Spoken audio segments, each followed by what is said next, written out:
ছড়িয়ে পড়েছিল। এভাবে আমরা সাভারের শ্রমিক আমাদের ভাই বোনদের তাদের কন্ডিশন দেখতে পেয়েছি।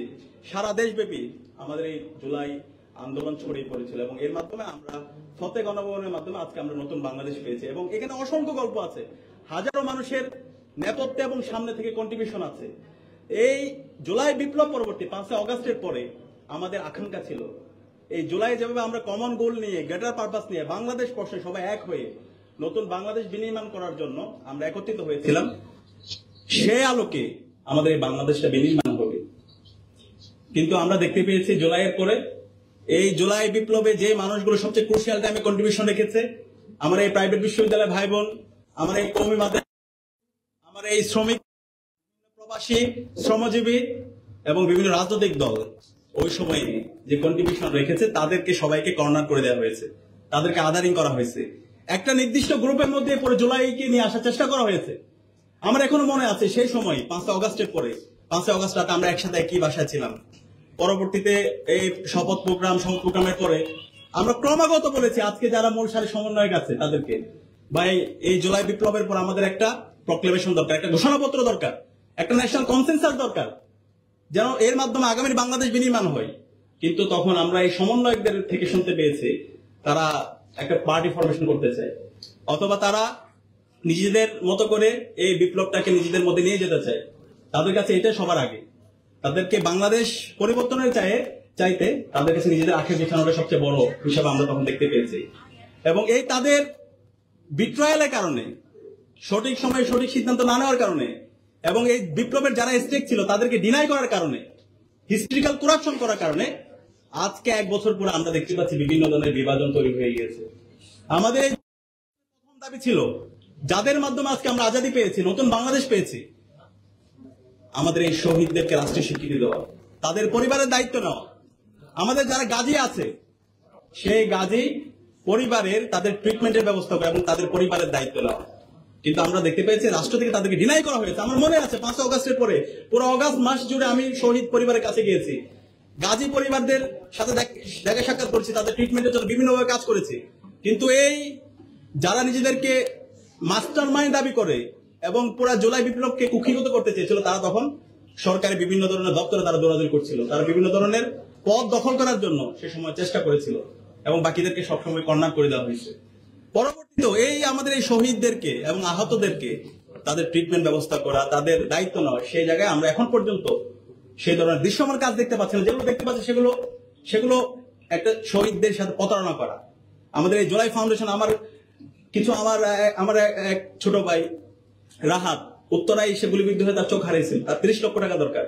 সেটার জন্য আমাকে এই সমন্বয়কদেরকে এবং জুলাই ফাউন্ডেশন কমপক্ষে 20 থেকে 25% দিতে হয়েছে। এরপরও সর্বশেষ 1 লক্ষ টাকা দিচ্ছে। আর ভাই রাষ্ট্রের কি টাকার অভাব আছে? পরবর্তীতে আমরা নিজেরাই ফান্ডিং বিভিন্ন জায়গায় গিয়ে বিভিন্ন বড় ভাইয়ের কাছে গিয়ে 30 লক্ষ টাকা ম্যানেজ করে তাকে থাইল্যান্ডে পাঠিয়েছে। এরকম হাজারো আমাদের আহত ভাই বোনরা তারা এখন রাস্তার ধারে ধারে ঘুরছে, এখনো তারা ট্রিটমেন্ট পাচ্ছে না।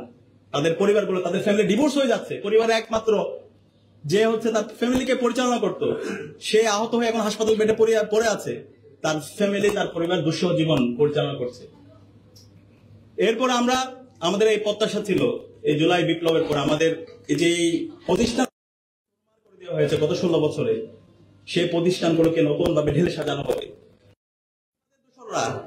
হাসিনাকে হাসিনা বানাইছে, তাদেরকে সমলত আমরা দেখতে পেয়েছি, তাদেরকে আবার পুনর্বাসন করা প্রত্যেকটা জায়গায়, তাদের প্রতি একটা দরদ তৈরি।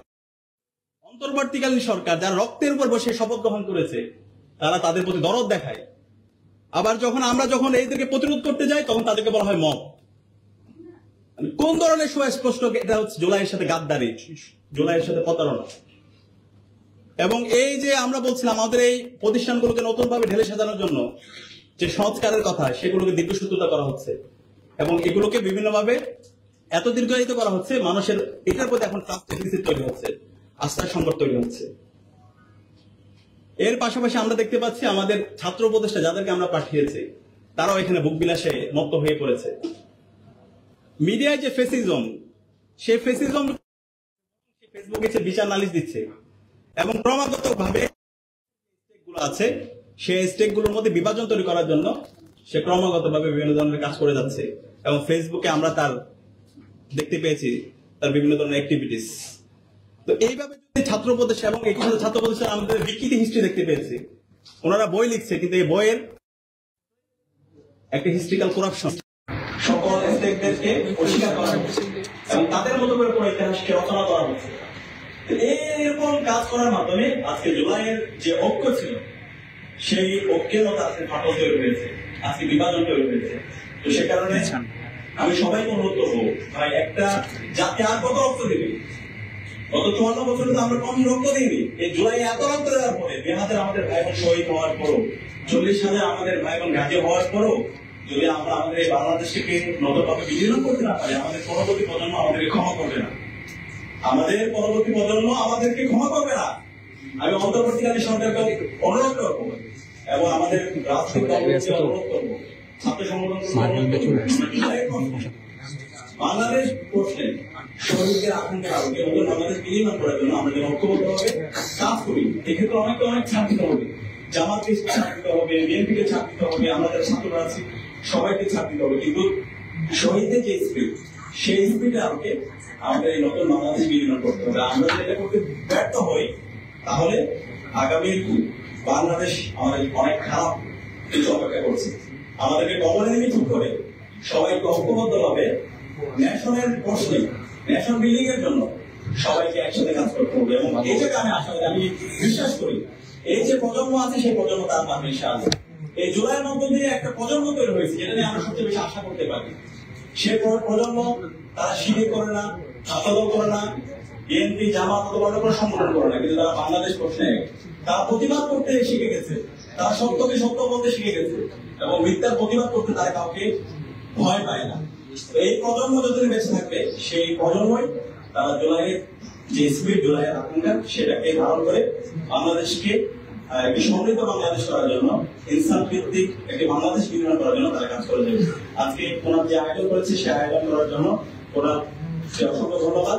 আমরা আশা করছি আমরা সবাই পাবলিক, প্রাইভেট, শ্রমিক থেকে শুরু করে যান বাহন সবাই এক বিন্দুতে মিলিত হয়ে আমরা আগামী বাংলাদেশ নির্মাণ করবো ইনশাআল্লাহ। For more updates, follow us on Facebook, subscribe our YouTube channel, get the latest update on www.daily-sun.com.